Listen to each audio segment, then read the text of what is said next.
আসসালামু আলাইকুম। নতুন একটা ভিডিওতে আপনাদের স্বাগতম। আশা করি সবাই ভালো আছেন। আজকে পবিত্র মাহে রমজান মাসের প্রথম রোজা। আলহামদুলিল্লাহ আমরা নতুন আরেকটা রমজান মাস পেয়েছি। আলহামদুলিল্লাহ সবাইকে রমজান মোবারক। আজকের এই ভিডিওতে কথা বলবো আপনারা কি করে মুরগির বীজ ডিম চেক করবেন, এবং যারা নতুন মুরগির ডিম একেবারে চেক করতে পারেন না তাদের জন্য এই ভিডিওটা কিন্তু অনেক গুরুত্বপূর্ণ হতে চলেছে। আলহামদুলিল্লাহ আমি যে মুরগিটা কুচে বসিয়েছিলাম আজকে 7 দিন, তো আলহামদুলিল্লাহ এই 7 দিনে দেখেন প্রত্যেকটা ডিমই কিন্তু, আমি যতগুলা ডিম চেক দিলাম প্রত্যেকটা ডিমই কিন্তু রক্ত জমাট বেঁধেছে। আলহামদুলিল্লাহ আপনার যেটা বীজ ডিম সেটাই যে এরকম 6-7 দিন পরে যদি চেক দেন তাহলে দেখবেন যে সেটাতে এরকম রক্তের একটা জমাট বেঁধেছে, সেটা থেকে বাচ্চা হবে ইনশাআল্লাহ।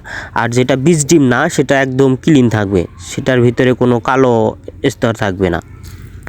আরেকটি বিষয় হলো যে যারা বীজ ডিম চেক দিতে পারেন না তারা অবশ্যই মুরগি ডিম দিয়ে কুচে বসিয়ে বা ইনকিউবেটর মেশিনে দেওয়ার পরে 6-7 দিন পর আপনারা ডিমগুলো চেক দিবেন।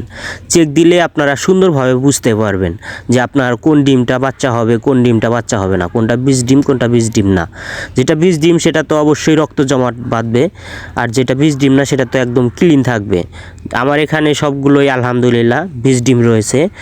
যেহেতু আমি এগুলো যখন কুচে বসিয়েছিলাম তখনই চেক দিয়ে দিয়েছিলাম, এজন্য দেখেন আমার প্রত্যেকটা ডিমই কিন্তু আলহামদুলিল্লাহ জমেছে, রক্ত জমাট বেঁধেছে।